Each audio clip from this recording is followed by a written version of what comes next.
자, 한때는 AI 혁명을 이끌 차세대 에너지원으로 엄청난 기대를 모았던 회사가 있습니다. 바로 뉴스케일이죠. 그런데요, 이 회사의 주가가 정말 말 그대로 하룻밤 사이에 완전히 증발해버렸습니다. 도대체 어떻게 이런 일이 벌어진 걸까요? 오늘 그 충격적인 붕괴의 속사정을 한번 낱낱이 파헤쳐 보겠습니다. 오늘 이야기의 핵심은 바로 이 숫자입니다. 마이너스 70%. 이건 그냥 단순한 주가 하락이 아니에요. 한때 시장의 모든 기대를 한몸에 받았던 그런 기업에 대한 믿음이 완전히 박살났다는 그런 신호인 거죠. 이걸 숫자로 보면 정말 더 기가 막힙니다. 주가가 최고 57달러까지 갔다가 글쎄요, 15달러까지 그냥 곤두박질 친 겁니다.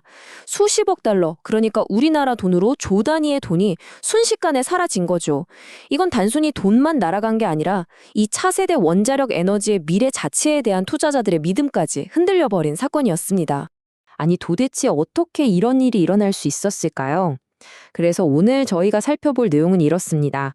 먼저 이 70% 붕괴의 원인이 된 두 가지 핵심 문제가 뭔지, 그리고 이게 왜 우리나라 K원전에까지 영향을 미치는지, 마지막으로 뉴스케일의 미래가 과연 부활일지 아니면 이대로 몰락할지 그 가능성까지 한번 짚어보겠습니다. 자, 그럼 첫 번째 이야기부터 시작해보죠. 이 스타 주식이 어떻게 70%나 폭락했는지.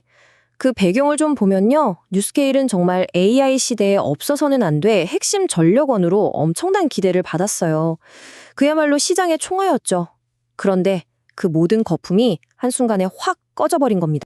자, 그럼 도대체 뭐가 문제였을까요? 이게 정말 흥미로운 지점인데 이번 붕괴는 그냥 어느 날 갑자기 생긴 하나의 악재 때문이 아니었습니다. 말 그대로 신뢰의 위기와 현금의 위기, 이 두 가지 거대한 문제가 동시에 덮치면서 만들어낸 일종의 퍼펙트 스톰이었던 거죠. 그러니까 이 사태의 원인을 크게 두 가지로 쪼개볼 수 있는 건데요.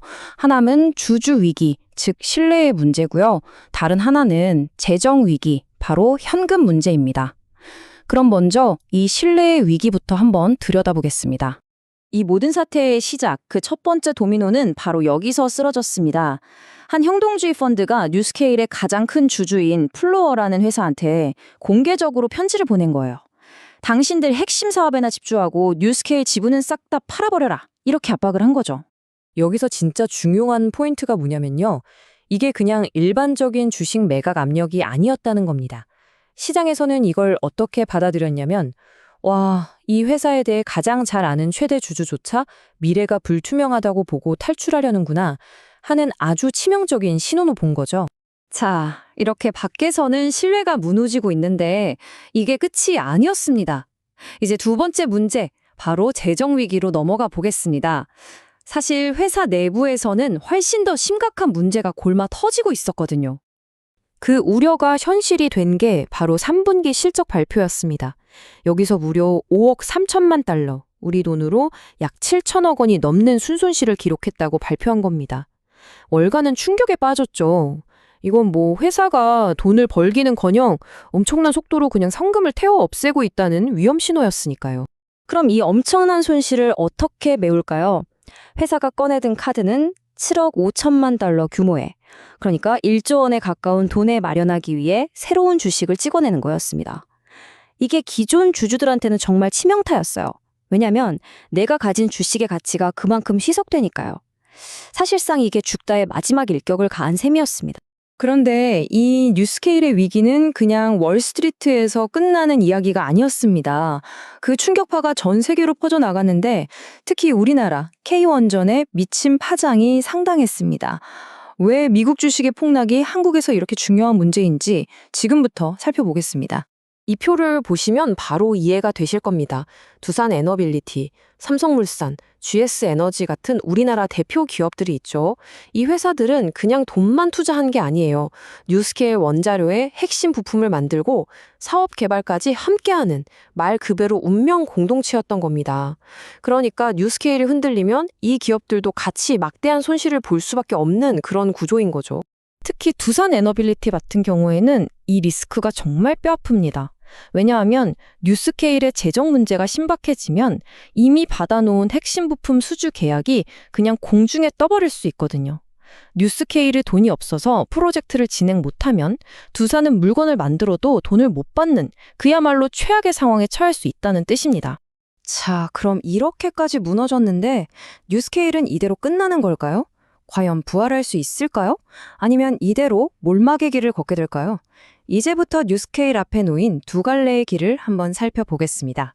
앞으로의 길은 정말 극과 극입니다. 긍정적인 시나리오, 즉 컴백 시나리오를 보면요. 빅테크 같은 대형 고객사와 전력 계약을 맺고 2026년에 예정된 핵심 프로젝트 본 계약까지 확정 짓는 겁니다.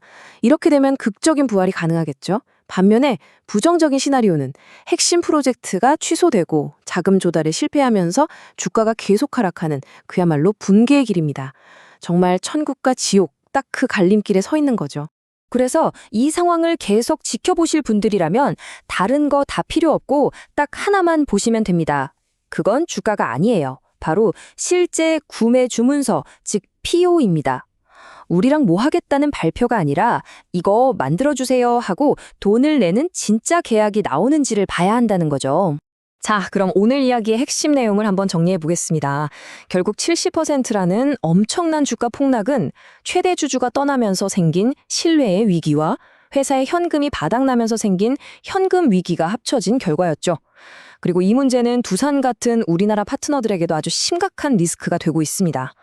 결국 뉴스케일의 미래는 말로만 하는 발표가 아니라 실제 서명이 들어간 진짜 계약을 따낼 수 있느냐에 달려있다고 볼 수 있겠습니다. 이 모든 상황을 보고 나면 마지막으로 이런 질문을 던지게 됩니다. 과연 뉴스케일의 위기는 그냥 한 기업의 실패 사례로 끝나는 걸까요? 아니면 우리가 미래 에너지라고 믿었던 이 소형 모듈 원전, 즉 SMR 산업 전체가 마주한 더 큰 어려움을 보여주는 경고등은 아닐까요?